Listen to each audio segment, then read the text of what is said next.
Hello दोस्तों, मैं रमन शुक्ला। स्वागत है आपका रमन ला क्लासेस में। आज हम बात करेंगे Allahabad university LLM entrance exam 2024 के बारे में। हम उसके सीट्स के बारे में बात करेंगे, एलिजिबिलिटी क्राइटेरिया के बारे में बात करेंगे, सिलेबस के बारे में बात करेंगे, तैयारी कैसे करें इसके बारे में बात करेंगे, इंपॉर्टेंट सब्जेक्ट्स के बारे में बात करेंगे और मेरा खुद का क्या एक्सपीरियंस है इसके बारे में भी बात करेंगे। कई सारे बच्चों ने पूछा कि सर आपकी एलिजिबिलिटी क्राइटेरिया क्या है, आप कितना एलिजिबल हैं, आपका क्वालिफिकेशन क्या है। तो मैं आज वो भी आपके साथ शेयर कर दूंगा यहाँ पर। देखिए स्टूडेंट्स, सबसे पहले हम बात करते हैं इलाहाबाद यूनिवर्सिटी में सीट्स कितनी हैं।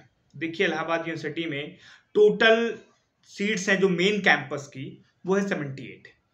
और अगर आप मेन कैंपस को फोकस करके चलते हो तो आपका फिर अदर जो सीएमपी है, एडीसी है, ये सब क्वालिफाई हो जाएगा स्टूडेंट्स। ये सब आप अच्छे तरीके से कवर कर ले जाओगे। बट जो सबसे ज़्यादा इंपॉर्टेंट पोर्शन है वो है आपका मेन कैंपस। मेन कैंपस को कैसे हमें क्लियर करना है, मेन कैंपस में फोकस करना है। तो मेन कैंपस की सीट कितनी है? 78। एग्जामिनेशन मतलब टफ होगा, कंपटीशन टफ है। स्टूडेंट्स, अब बात करते हैं एलिजिबिलिटी क्राइटेरिया के बारे में।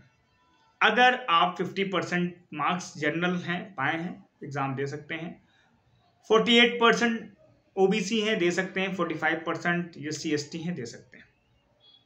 फिर स्टूडेंट्स बात करते हैं आपके हम सिलेबस के बारे में। सिलेबस आपका है सबसे पहले कॉन्स्टिट्यूशनल लॉ। कौन सा?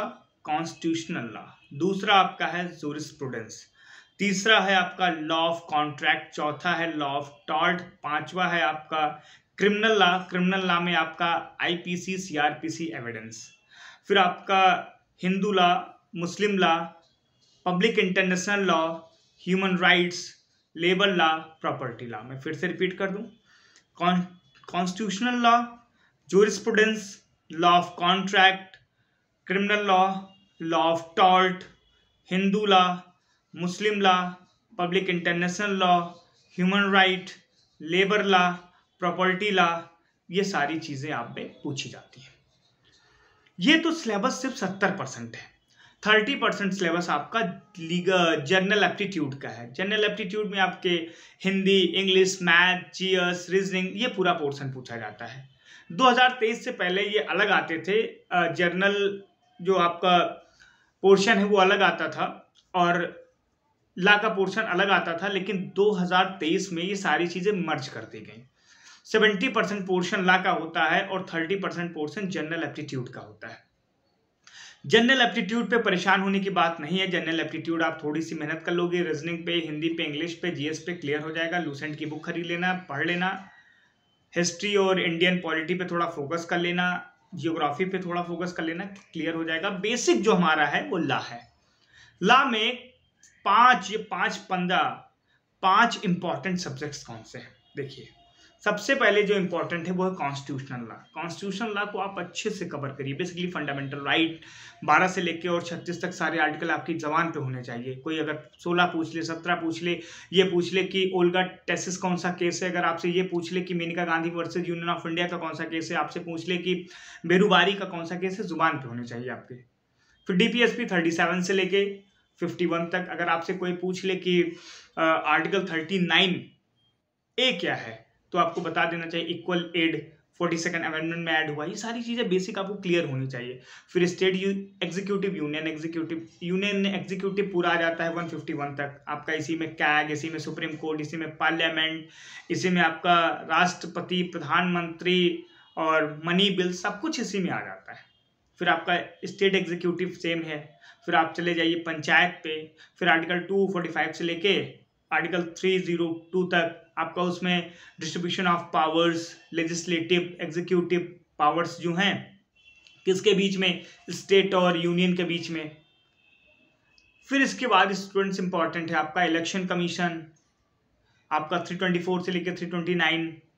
फिर आपका इमरजेंसी, लैंग्वेजेस, ये सारी चीजें फोकस करने की बात है। ये पोर्शन मत छोड़िएगा कॉन्स्टिट्यूशन में, बेसिकली इनके केस लॉज। फिर आता है स्टूडेंट्स जूरिस्प्रूडेंस। जूरिस्प्रूडेंस में कुछ थ्योरीज हैं, वो थ्योरीज पे आप फोकस करिएगा।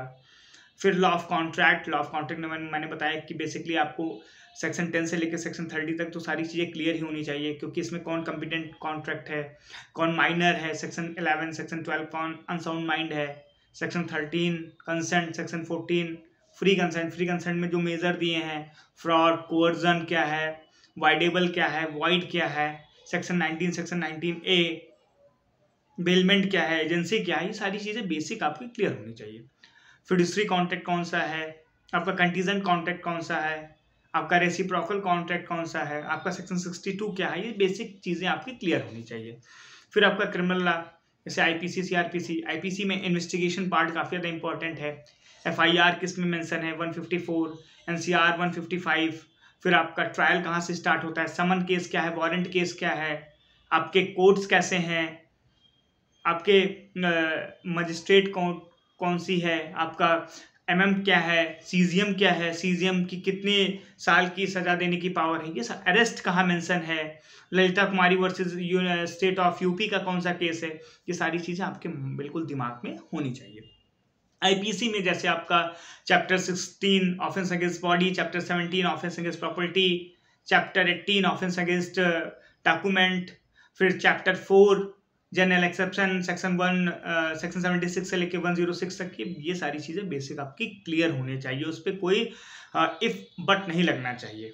फिर आपका हिंदू लॉ, फिर आपका मुस्लिम लॉ, फैमिली लॉ हो गया। तो आपको किस पे, सबसे पहले आपका क्या होगा स्टूडेंट्स, कॉन्स्टिट्यूशन लॉ, फिर क्रिमिनल लॉ 2, फिर फैमिली लॉ 3, फिर आपका लॉ ऑफ कॉन्ट्रैक्ट 4, और लास्ट में स्टूडेंट आपको फोकस करना है जूरिस्प्रूडेंस पे।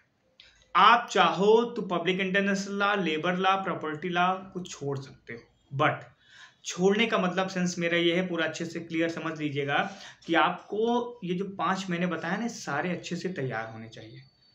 फिर आप इस पर थोड़ा कम फोकस देके इन टॉपिक को एक तरीके से ओवरव्यू ले सकते हो, और ये जो 5 टॉपिक मैंने बताए इन्हें अच्छे से कवर कर सकते हो। अच्छे से कवर करने का मतलब कि आपके क्वेश्चन इनमें से गलत नहीं होने चाहिए, सेक्शन सारे रटे होने चाहिए। अगर मैं आपसे पूछूं कि सीआरपीसी का 161 क्या है, तो आपको पता होना चाहिए कि वहाँ पे विटनेसेस को बुलाया जाता है। अगर मैं आपसे पूछूं कि 377 क्या है, अननेचुरल ऑफेंस से आपको क्लियर होना चाहिए इस तरीके से। अगर मैं आपसे पूछूं कि थेफ्ट में एलिमेंट्स कौन कौन से हैं, तो आपको पता होना चाहिए कि मोबाइल प्रॉपर्टी होगा, और डिसऑनेस्टली होगा, और आपका विदाउट कंसेंट होगा, और पोजीशन की बात की गई, वहाँ पे ओनरशिप की बात नहीं की गई। इस तरीके से सारी चीज़ें आपके माइंड में बिल्कुल क्लियर होना चाहिए। अगर मैं आपसे पूछ लूँ कि रॉबरी कैसे बनती है, तो रॉबरी एक्सटॉर्शन से, रॉबरी थेफ्ट से बनती है। रॉबरी में 2 या 2 से अधिक लोग होते हैं, डकैती में 5 लोग होते हैं। कॉमन इंटेंशन क्या है, सेक्शन 354 और सेक्शन 354 तो आपका सेक्सुअल ऑफेंस है, सेक्सुअल असॉल्ट है, 354, 34 आपका कॉमन इंटेंशन है। इस तरीके से आपकी चीज़ें बिल्कुल क्लियर होनी चाहिए, और आपकी क्लियर चीज़ें होंगी तभी आप एलएलएम मेन कैंपस को पा सकोगे, ये बात ध्यान रखना। अब बच्चे मेरी क्वालिफिकेशन पूछ रहे थे, देखिए मैं एलएलबी, एलएलएम, और मैं 1 साल पहले लखनऊ हाई कोर्ट में एडवोकेसी करता था। प्रेजेंट टाइम में मैं दिल्ली हाई कोर्ट में हूँ। तो अगर आपको हमसे कोई लीगली हेल्प चाहिए, हमसे कोई पढ़ाई में हेल्प चाहिए, तो आप हमसे बिल्कुल ले सकते हैं, मदद ले सकते हैं। आपके लिए बिल्कुल हम तत्पर हैं, और आपके लिए दिन रात हाजिर भी हैं। कभी भी मैसेज करिए, कभी फ़ोन करिए। हाँ, कभी फ़ोन कॉल्स में नहीं उठा पाता, बट मैसेज के जवाब हमेशा देता हूँ। तो अगर आपको ये वीडियो अच्छा लगे तो बने रहें रमन लॉ क्लासेस के साथ, और हमारे चैनल को सब्सक्राइब करें। धन्यवाद।